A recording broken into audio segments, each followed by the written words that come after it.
ليلة كبيرة المغرب امبارح. العالم الكل البارح متفرج في التلفزيات أجنبية الحقيقة وغربية بالأساس، يتحدثون وما غلطوش عن كون مقابلة المغرب والبرازيل هي أول قمة في المونديال. هذا الحديث ما كانش يكون قبل. المغرب والبرازيل كانت تكون مقابلة عادية مثل كل المقابلات، ولات قمة.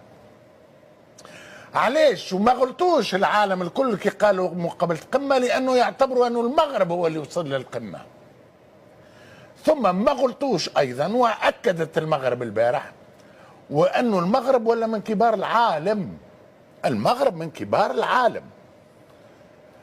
أنا نوافق يا جمال وقت اللي نسمع بعض العناوين وأنه المغرب معناها اقتلع التعادل امام البرازيل او المغرب حصل على التعادل امام البرازيل. لا، اقلب الجمله. اقلب الجمله كما قال لك عادل امام، اقلب الورقه. اقلب الورقه. البرازيل حصل على نقطه امام المغرب.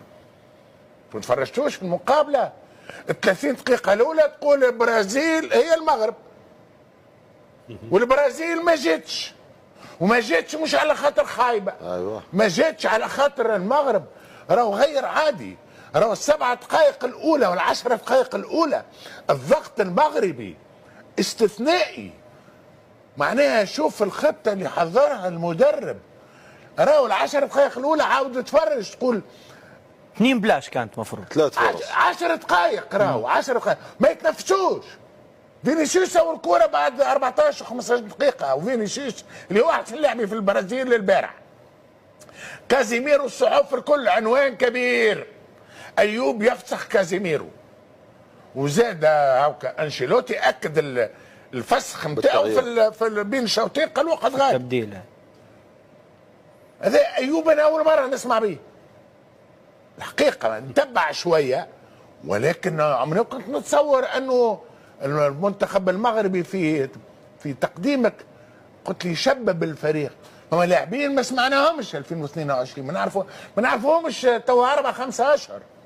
انا نعطيك لانه قصه ايوب هذايا غير عاديه. راهو قصته انا حليت كتاب كامل الصباح على ايوب بوعدي، حليت كتاب كامل.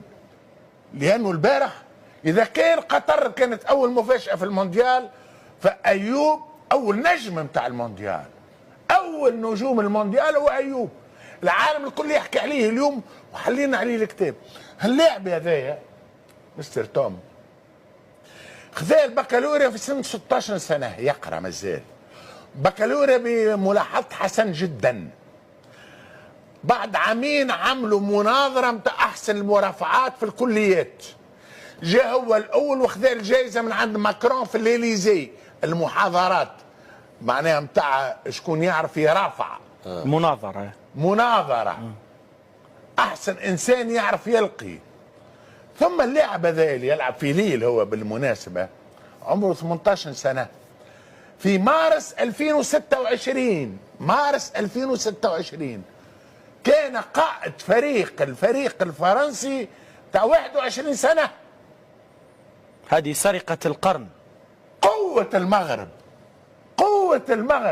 قائد الفريق الفرنسي نتاع اليو 21 سنه. المغرب كيفاش خذته وهربت بها الجوهره. اللاعب هذا لو نقعدوا نحكيوا عليه لانه البارح عمل حاجه غير عاديه. رجعوا بالارقام سنوات وسنوات. اول لاعب منذ قداش من عام يعمل في مقابله نتاع كاس عالم 60 تمريره صحيحه. صحيح. هذا اللاعب الحقيقه صوره للمغرب اليوم.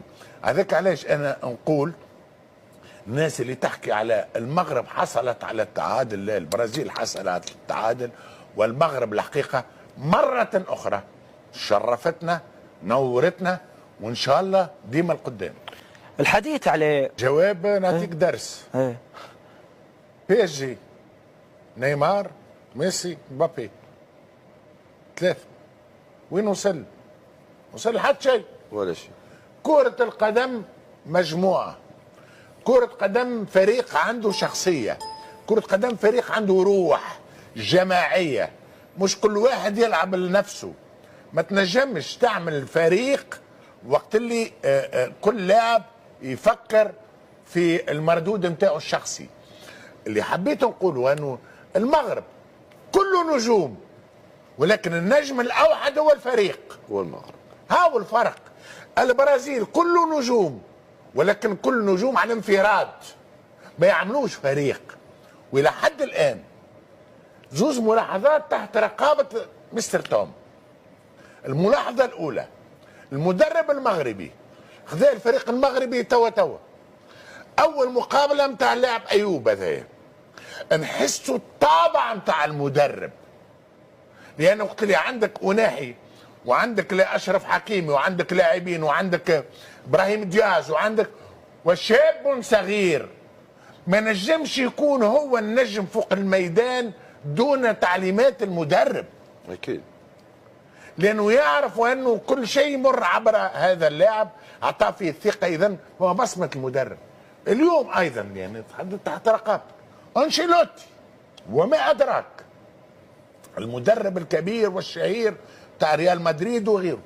الى حد الان ما ريش بصمته في البرازيل، الى حد الان تفرجش في البرازيل ضد تونس. هو شيء نادر بالنسبه للبرازيليين ان يقودهم مدرب غير برازيلي بعقليه اوروبيه، والاسوء انه هو بالنسبه للبرازيليين طبعا ان الطليان يتمتعوا بجانب دفاعي اكبر، تامين الدفاع ومن ثم اللعب على الهجوم، هذا بالنسبه للبرازيل شيء مقيد. شوف البرازيل ظنوا لانهم هم قوه ضاربه في الهجوم، قالوا نجيبوا مدرب نتاع كاتيناشيو نتاع ايطاليا وانشيلوتي يحسن لنا الدفاع، وهكا خسروا الهجوم وخسروا الدفاع.